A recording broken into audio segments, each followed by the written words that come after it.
Hello, you. You're listening to A History of Italy.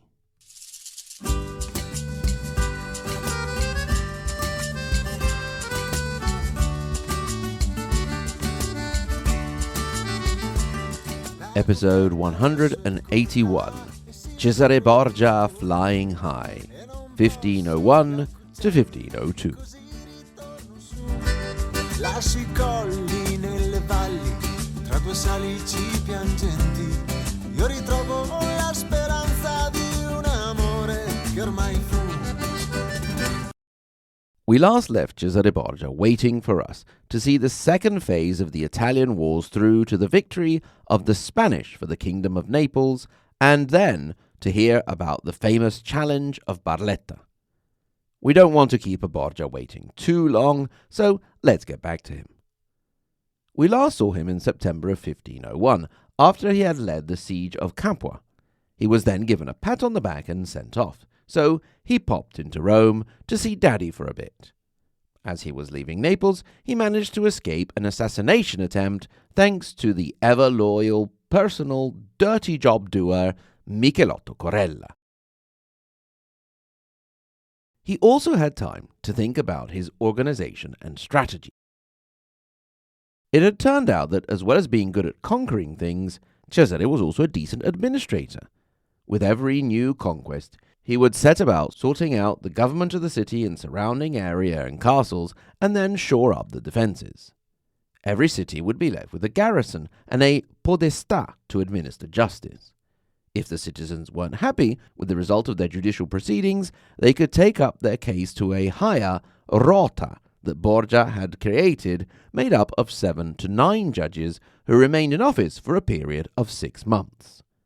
Just an idea for the United States Supreme Court, if anyone is listening. The College of Cardinals were not happy at all with this novelty, as that had been a part of their job up to that point. They were elected for life instead. His rule imposed, the easy way or the hard way, social peace and at least a temporary end to factional fighting, after often having used those factional divisions to gain control of the city, something he had done, for example, in Cesena, by exploiting the divisions between the Tiberti and Martinelli families. Some of his new subjects, particularly in the Cesena and Imola areas, quite appreciated their new lord. I've mentioned Cesena a couple of times now, and that was the city that Cesare set as the capital of his spanking brand new duchy, although he would probably end up spending a bit more time in Caterina Sforza's Imola than Cesena. In general, he had a habit of moving around a lot without letting anyone know where he was going, when, and for how long. This meant that everyone, allies and foes alike, could never really be sure where he would show up or when he would up and disappear from where he was. This was very much in line with his enigmatic character, since you could never really know what he was thinking or what he would do next. This mysterious moving around would characterize him almost until the very end of his life and keep everyone on their toes. Cesare was not, however, a micromanager doing everything himself, but he used governors, and in the Cesena area he chose the Spaniard Ramiro de Lorca. Now, I mention him because I'm not going to go through all the governors and people responsible for various things in the Borgia administration, but he will serve later as an example of how ruthless Cesare was in politics, but also because in Italian his name becomes dell'orco, which means of the ogre, and so when I think of him, I always imagine Shrek. Like Shrek, dell'orca could be violent and impulsive. Unlike Shrek, he was probably not friends with the talking donkey and did not marry Princess Fiona. Anyway, dell'orca was made governor of Romagna starting in December 1501. As far as new conquests went, before Cesare was called to the aid of the French in their new invasion of Naples under Louis XII, Cesare's captains, particularly Vitelozzo Vitelli, big bullocks, had managed to conquer Piombino in Tuscany. You may remember that Vitelozzo had a thirst for vengeance against Florence, who had executed his brother, and messing around in Tuscany, closing in on the Florentine Republic, really made Vitelozzo's day. Cesare knew that this was playing with fire a little, and indeed he could point out that he had not actually been involved in the taking of Piombino, and at the end of the day his captains were hired swords who were allowed to have their own agenda. Piombino had also represented one of the very first open contrasts between Cesare and his father, Pope Alexander VI. Until then, Cesare il Valentino had been an instrument of his father's will. Now he was starting to forge his own path and actually impose his will on his father.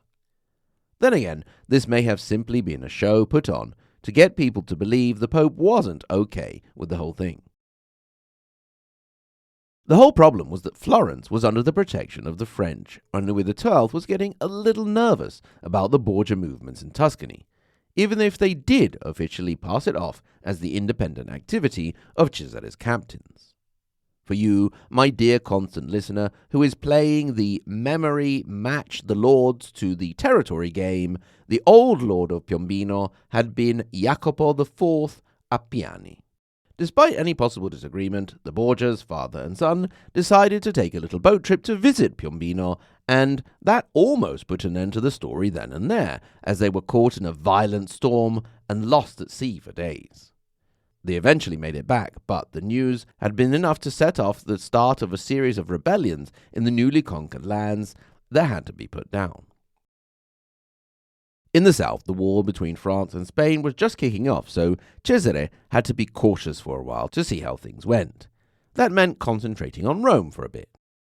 You will of course remember that some of the main families of the Eternal City were the Orsini, more or less allies of the Borgias, the Orsini's traditional enemies, the Colonna, and the Savelli. The Colonna had had the strong support of the Aragonese kings of Naples, but with the fall of the kingdom, now the Colonna were fair game. The Pope confiscated some of their lands, while the head of the family was imprisoned in Naples.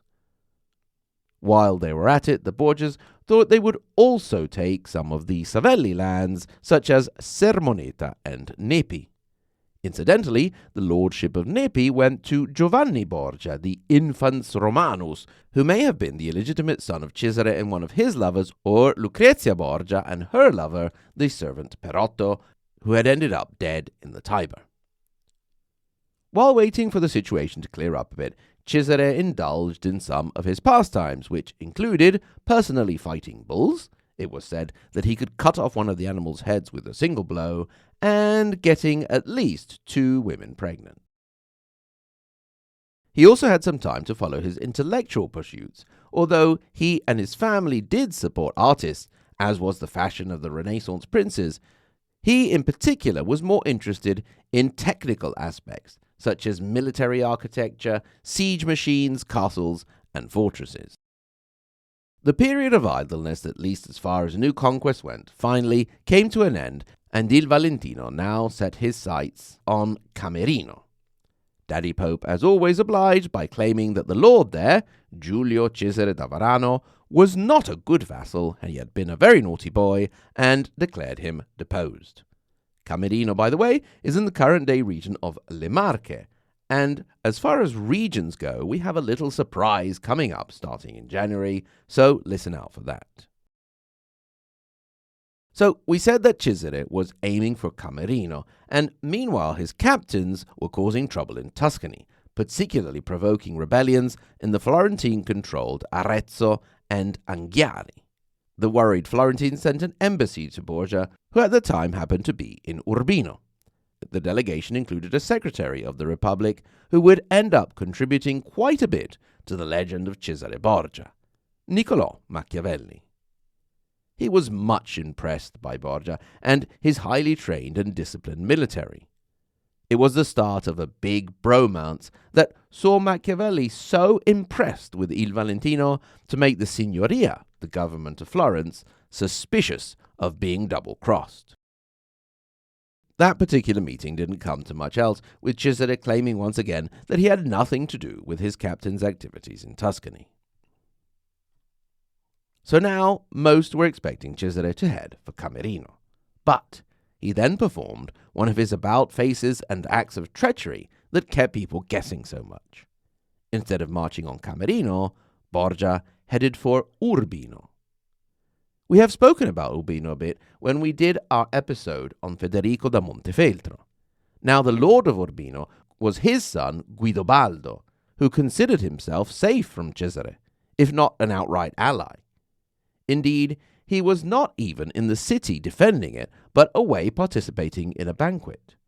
Before he actually knew what was going on, Cesare had entered the city and raided the Duke's palace, one of the jewels of the Italian Renaissance, having all of the artwork, books, and treasures sent to Romagna. This also opened up the road to the Republic of San Marino, which had been a traditional ally and under the protection of the Montefeltro of Urbino against the constant threat of the Malatesta of Rimini. When news arrived in Cesena, Cesare's capital, of the fall of Urbino, the citizens erupted into spontaneous celebration. After all, there had not been much of an opportunity up to that point, and would not be afterwards, for Cesena to feel they were top dog. For now, they were a capital of a duchy that was fast becoming one of the largest in Italy. Meanwhile, after the taking of Urbino, Camerino, of course, had not been forgotten, and that was taken too. Now, the downside of the conquest of Urbino was that the small local lords of the remaining entities within what was considered the Papal States started to go from slightly nervous about what Cesare would do next to outright terror, including some of his own captains. The idea of an anti-papal league started to be whispered about, and you can bet that one of the earliest and most enthusiastic members was Giovanni Sforza, ex-Lord of Pesaro. You will remember that first of all he was bullied by the Borgias into declaring that he was impotent, so his marriage to Lucrezia Borgia could be annulled, and then Cesare had taken Pesaro out from under him. In July of 1502, King Louis of France was in the capital of his Duchy of Milan, so the potential anti-papal league went to petition him and see if they could get him on board. After all, he had been growing increasingly annoyed at Cesare's activity by proxy in Tuscany, and he was growing suspicious that the Pope would end up siding with his enemy, the Spanish. However, who should also pop up in Milan but Il Valentino, Duke of Romagna himself, and he and Louis were all chummy and BFFs, and everything seemed fine, so, for the moment at least, the possible anti-Borgia conspirators had to keep a low profile.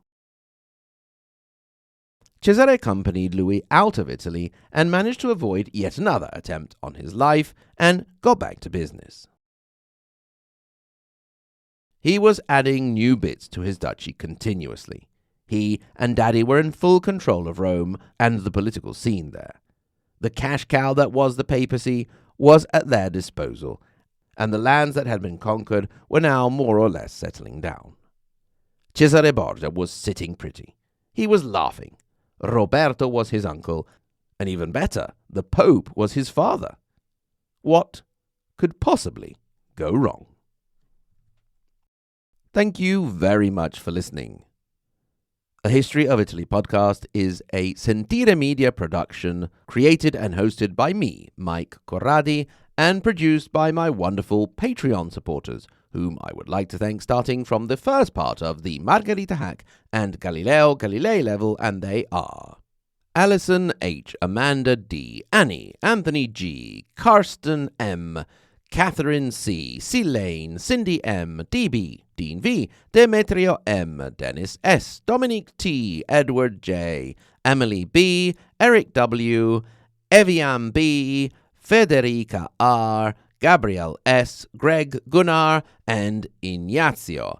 And, of course, we cannot forget the tippy-top Maria Montessori and Dante Alighieri level, Lisa K., Andrew M., Peter W., David L., David C., J.W., Sen, David A., Karen D., Helenka, Kaiserboss, Brigid, Dallas, and Joseph V. Thank you, one and all. If, like them, you'd like to have access to extra content and ad-free episodes, you can do so by going to ahistoryofitaly.com, clicking through to the support page, and clicking on the Patreon button. Or, if you are so inclined, it will be much appreciated if you decide to give us a little PayPal donation. If you'd just like to get in touch, we'll be more than happy to interact with you. Hello at ahistoryofitaly.com, or follow us on social media, Instagram, Twitter, and Facebook.